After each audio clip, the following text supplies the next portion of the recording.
Hi guys, good morning. Welcome to the channel join with Harsha. Actually ఈరోజు Sunday అనేసి ఇక one day trip అయితే plan చేసాం. Exactly time అయితే అరౌండ్ 5:30 అయితే అవుతుంది.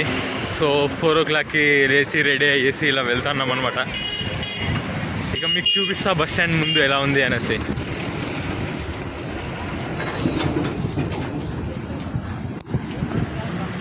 సో ఈరోజు ఏమేమి ప్లేసెస్ కవర్ చేయబోతున్నాం అనేసి ఈ వీడియోలో మనం చూడబోతున్నాం. దానికోసం మీరైతే ఈ ఛానల్ని సబ్స్క్రైబ్ చేసుకొని వీడియో మొత్తం పూర్తిగా చూడడానికి ట్రై చేయండి. కరెంట్లీ మనమైతే హయత్ నగర్ బస్ స్టాండ్ దగ్గర అయితే ఉన్నామన్నమాట. సో మనం ఈరోజు మోస్ట్లీ ఒక 4 ప్లేసెస్ అయితే కవర్ చేయబోతున్నాం. చూద్దాం ఆ 4 ప్లేసెస్ మనం సర్టెన్ టైంలో కంప్లీట్ చేయగలుగుతామా లేదా అనేసి.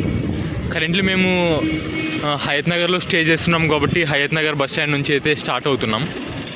ఇలా వన్ డే పాస్ ఒక 120 పడుతుంది అనమాట. మనకు హైదరాబాద్ అవుట్స్కట్స్లో ఏదైతే మనకు ఉంటుందో లిమిట్స్ అక్కడ వరకు ట్రావెల్ చేయొచ్చు వన్ డే పాస్.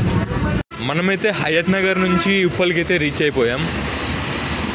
ఇంకొక ఫ్రెండ్ అయితే రావాల్సి ఉంది. ఇక్కడ ఉన్న ఫ్రెండ్ అశోక్.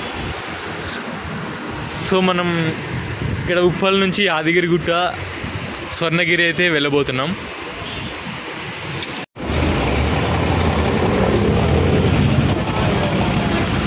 మీరు అక్కడ చూస్తున్నారుగా అజిత్ వస్తున్నాడు. అంటే ఆయన ఎమ్మెల్యే, అజిత్ ఎమ్మెల్యే. ఆయన కోసం మేము 200 meters నడిచి వెళ్ళామన్నమాట. So hi Ajith. చూసావా, ఊర్లో ఉన్నప్పుడు కలిసి అంటే కలిసలేదు, ఇప్పుడు ఇంత దూరం వచ్చి కలిసాల్సి వస్తుంది. అయితే ఉప్పల్కి రీచ్ అయ్యాం. ఇక ఉప్పల్ నుంచి గట్కేసరి అయితే వెళ్ళబోతున్నాం. గట్కేసరి నుంచి యాదగిరిగుట్ట అలానే స్వర్ణగిరి కూడా వెళ్ళబోతున్నాం. సో ఇక చూడాలి బస్సులు ఎలా దొరుకుతాయి, టైం ఎలా అడ్జస్ట్ అవుతుంది అనేసి. గట్కేసరి బస్ స్టాండ్ అయితే రీచ్ అయ్యాం. కానీ ఇక్కడ వచ్చి అడిగితే మాకు బైపాస్ వెళ్ళాలి, యాదగిరిగుట్ట వెళ్ళాలంటే అన్నారు. సో అక్కడికి వెళ్ళి అక్కడ నుంచి వెళ్దాం. గట్కేసరి బస్ స్టాండ్ అయితే వెళ్ళిన తర్వాత మనకు అక్కడి నుంచి యాదగిరిగుట్ట, స్వర్ణగిరి బస్సెస్ లేవన్నారనమాట. ఎందుకంటే అక్కడ ఫ్లైఓవర్ అన్నది ఏదో కన్స్ట్రక్షన్లో ఉంది. సో మనం చౌరస్తా దగ్గరికి వెళ్ళాలి. చాలా దూరం అయితే ఉంది, ఆల్మోస్ట్ ఒక 2 kilometers నడుచుకుంటూనే వెళ్తున్నాం. సండే బట్టి మస్తు వస్తుంది, ఇంకా అందరు నిలబడిపోవాల్సి వస్తుంది.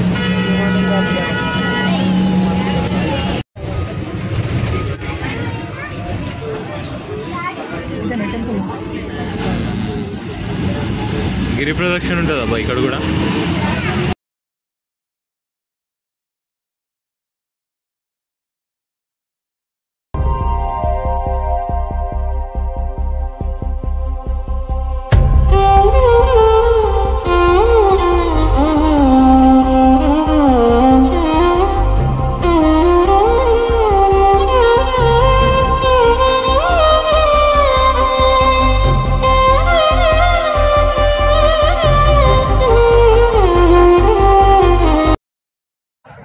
యాదగిరిగుట్ట అయితే రీచ్ అయ్యాం.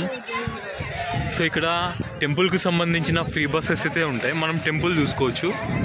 మనకి బస్ స్టాండ్కి చాలా నియరే ఉంటుంది. అండ్ బస్ స్టాండ్ ప్రాంగణం అయితే ఇలా ఉంటుంది అనమాట. ఫ్రీ బస్సెస్ కోసం వెయిట్ చేస్తున్నాం. అండ్ ఇక్కడ మెయిన్గా నాకు నచ్చింది వచ్చేసి చాలా బాగుంది నేచర్. ఎవరైనా వర్కింగ్ పీపుల్ ఎవరైనా ఉంటే ఒక మంచి పీస్ఫుల్ డేని గడపాలనుకుంటే Yadagirigutta is one of the best place అనేది. ఇప్పుడు యాదాద్రి శ్రీ లక్ష్మీ నరసింహస్వామిని దర్శించుకోవడానికి యాదగిరిగుట్టపైకి వెళ్తున్నాం.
ప్రస్తుతం మనం చూస్తున్నది ఇప్పుడు గుడి యొక్క ప్రాంగణం మరియు గోపురం.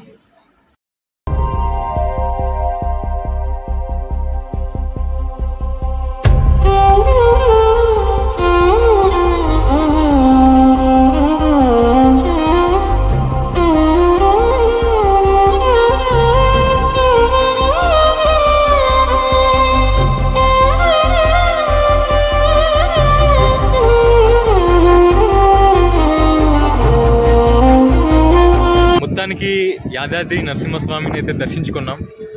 దర్శనం తర్వాత దర్శనానికి ఆల్మోస్ట్ ఒక 1.5 అవర్ అయితే పట్టిందనమాట. నేను రికమెండ్ చేసేది ఏంటంటే ఎడం వైపు నుంచి వెళ్ళినట్టయితే మనకు దేవునికి దగ్గరలో ఉంటాం, బాగానే కనిపిస్తుంది అనమాట. సో ట్రై చేయండి మీరు యాదాద్రికి వస్తే ఎడం వైపు నుంచి వెళ్ళడానికి.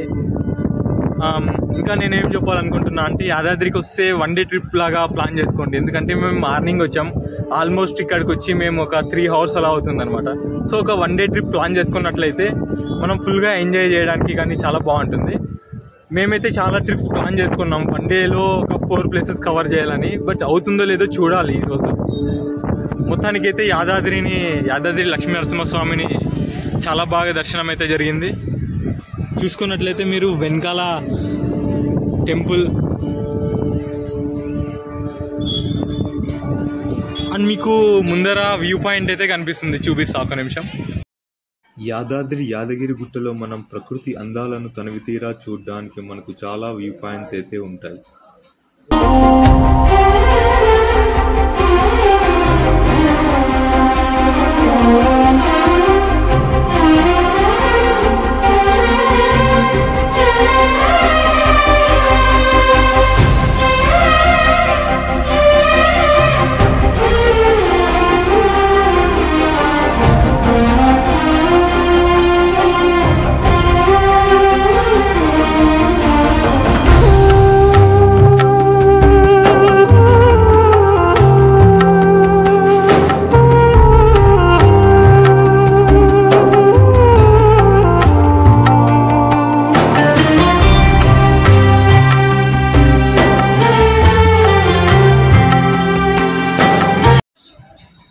ఎలాంటి వయసు వారైనా మెట్ల మార్గం నుండి రావడానికి మెట్లు కూడా చాలా సులభంగా ఉన్నాయి.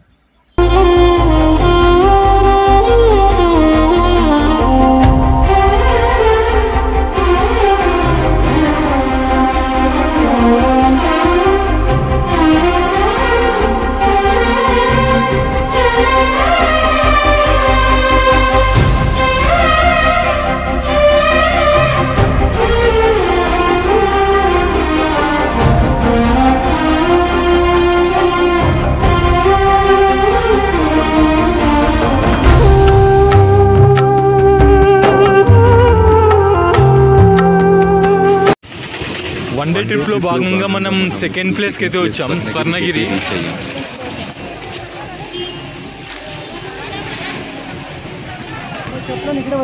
లోపలికి పోయి ఎక్స్ప్లోర్ అయితే చేద్దాం. స్వర్ణగిరిలో మనం ఎంటర్ అవ్వగానే ఇలా ఉంటుంది అనమాట. మనకి ఇక్కడ దగ్గరలోనే లగేజ్ పెట్టడానికి ఉంటుంది.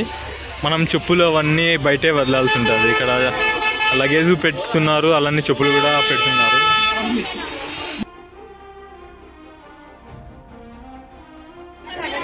స్వర్ణగిరిలో మనం మొదట దర్శించుకోవాల్సింది శ్రీవారి పాదాలు. తర్వాత మనం మెట్లు మార్గంగా ఇలా వెళ్ళొచ్చు అనమాట. చూద్దాం మెట్లు కూడా ఎన్ని ఉన్నాయనేసి. మోస్ట్లీ నాకు తెలిసినంత వరకు తక్కువనే ఉండొచ్చు. సేమ్ తిరుపతి ఫీలింగ్ లానే ఉంది. తిరుపతిలో కూడా మనం ఫస్ట్ శ్రీవారి పాదాలని దర్శించుకొని ఎలా అయితే సాంప్రదాయం ఉందో అలా ఇక్కడ కూడా స్వర్ణగిరిలో మొదట శ్రీవారి పాదాలని దర్శించుకున్న తర్వాత మెట్ల మార్గాన్ని ఎక్కడం అయితే స్టార్ట్ చేస్తారు. ఇక్కడ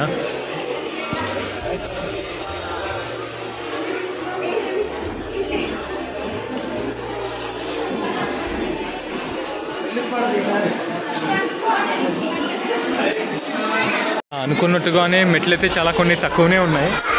ఫైనల్లీ మనం పైకి రీచ్ అయిపోయాం. చూడొచ్చు, మనం వినొచ్చు హరినామస్మరణ. మనకు గోవింద నామస్మరణ ఎంత చక్కగా వినిపిస్తుందో. ముందుగా ఇక్కడ మనకు గరుత్మంతుడు కనిపిస్తారు, అలానే హనుమాన్.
స్వర్ణగిరిలో ఫేమస్ అయిన విష్ణు విగ్రహం వాటర్లో పడుకున్నట్టు ఉంటుంది కదా, దాన్ని చూడడానికి అయితే వచ్చామన్నమాట.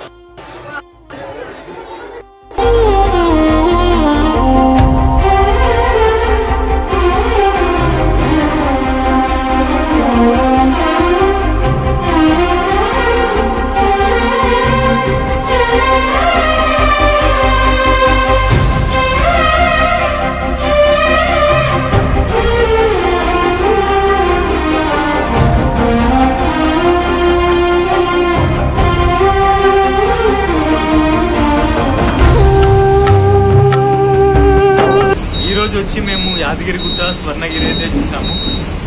వన్ డే పాస్ యూస్ చేసి ఇక్కడ గట్కేసరి దాకా వెళ్ళాము. అక్కడ నుంచి ఇక టికెట్ తీసుకొని అయితే వెళ్ళాము అనమాట. అండ్ ఇప్పుడు వచ్చేసి బిర్లా మందిర్ అయితే వెళ్తున్నాం. దానికి కూడా వన్ డే పాస్ యూస్ చేసి వెళ్తున్నాం. ఆ లాస్ట్లో ఈరోజు వన్ డే ట్రిప్లో ఏవే కవర్ చేసాము అండ్ ఎంత ఖర్చు అయింది అనేసి డిస్క్లోజ్ అయితే చేస్తాము. బిర్లా మందిర్కి అయితే వచ్చాము. సో వెనకాల సిటీ వ్యూ అయితే ఇలా ఉంటుంది.